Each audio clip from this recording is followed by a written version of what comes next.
भोलापुर गांव में एक सीधा सच्चा किसान रहता था। नाम था रामलाल मेहनती, ईमानदार और दिल का साफ। पर उसकी बीवी चमेली, वो देखने में तो सुंदर थी पर दिल से चालाक और धोखेबाज। दृश्य एक रामलाल का। रघु भाई, मैं सोच रहा हूँ कि इस बार चमेली के लिए शहर से सोने की चूड़ियाँ ले आऊं।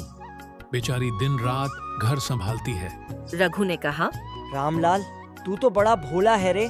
सब सुनते हैं गांव में, तेरी चमेली का कुछ ठीक नहीं है।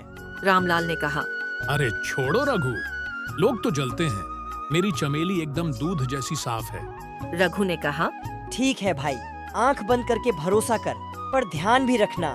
गांव की चौपाल पर हरिया काका, सूरज और भोला बैठे बतिया रहे हैं।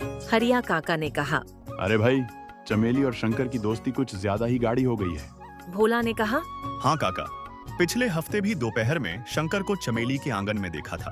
सूरज ने कहा, रामलाल बेचारा अंधा प्रेमी है, उसे कुछ दिखाई नहीं देता। भोला काका ने कहा, ईश्वर सब देखता है रे बेटा, देर है अंधेर नहीं। पहली शक की चिंगारी एक दिन खेत से जल्दी लौटते हुए रामलाल ने देखा। उसकी झोपड़ी का दरवाजा आधा खुला था और अंदर से हंसी की आवाजें आ रही थीं। रामलाल ने कान लगाया। अरे शंकर भैया, आप तो बड़े चुलबुले हो। रामलाल तो एकदम सीरियस आदमी है। शंकर ने कहा, चमेली, अगर मैं तेरे साथ रहूं तो दिन भर हंसी ठिठोली करता रहूं। रामलाल का चेहरा लाल हो गया। गुस्सा उबाल मारने लगा, लेकिन उसने खुद को रोका। सोचने लगा, बिना सबूत के आरोप लगाऊंगा तो बदनामी होगी। सबूत जुटाने होंगे। रात को रामलाल ने अपने बचपन के दोस्त मुन्ना को बुलाया। रामलाल बोला, मुन्ना, एक काम करना पड़ेगा। कल जब मैं खेत जाऊं तो तू झोपड़ी के पास छिपकर देखना कि कौन आता जाता है। मुन्ना ने कहा, समझ गया भाई, इस मुन्ना की नजर बाद से भी तेज है।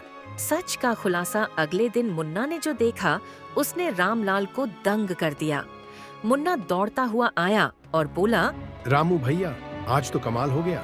तेरी झोपड़ी में शंकर घुसा और घंटों अंदर रहा, और जाते वक्त दोनों हंस हंस कर कुछ छुपा रहे थे। रामलाल ने कहा, ठीक है, अब मैं खुद अपनी आंखों से देखूंगा। सच्चाई का सामना अगले दिन रामलाल खेत से झूठा बहाना बनाकर जल्दी लौट आया। उसने देखा शंकर और चमेली आपस में गलबहियां डाले बैठे हैं। रामलाल ने गुस्से से दहाड़ लगाई। चमेली, ये क्या तमाशा है? चमेली घबरा गई, फिर भी बोली, अरे रामलाल, ये तो बस भाईचारा है। शंकर ने भी हड़बड़ाकर कहा, हाँ भैया, बस यूं ही बातें कर रहे थे। रामलाल ने कहा, चुप दोनों, अब पंचायत में फैसला होगा। गांव की चौपाल पर मुखिया जी, हरिया काका, भोला, रघु, सूरज, मुन्ना और पूरा गांव इकट्ठा हुआ। मुखिया जी बोले, रामलाल, अपनी बात रखो। रामलाल ने सबके सामने पूरी कहानी रख दी। मुन्ना ने भी गवाही दी।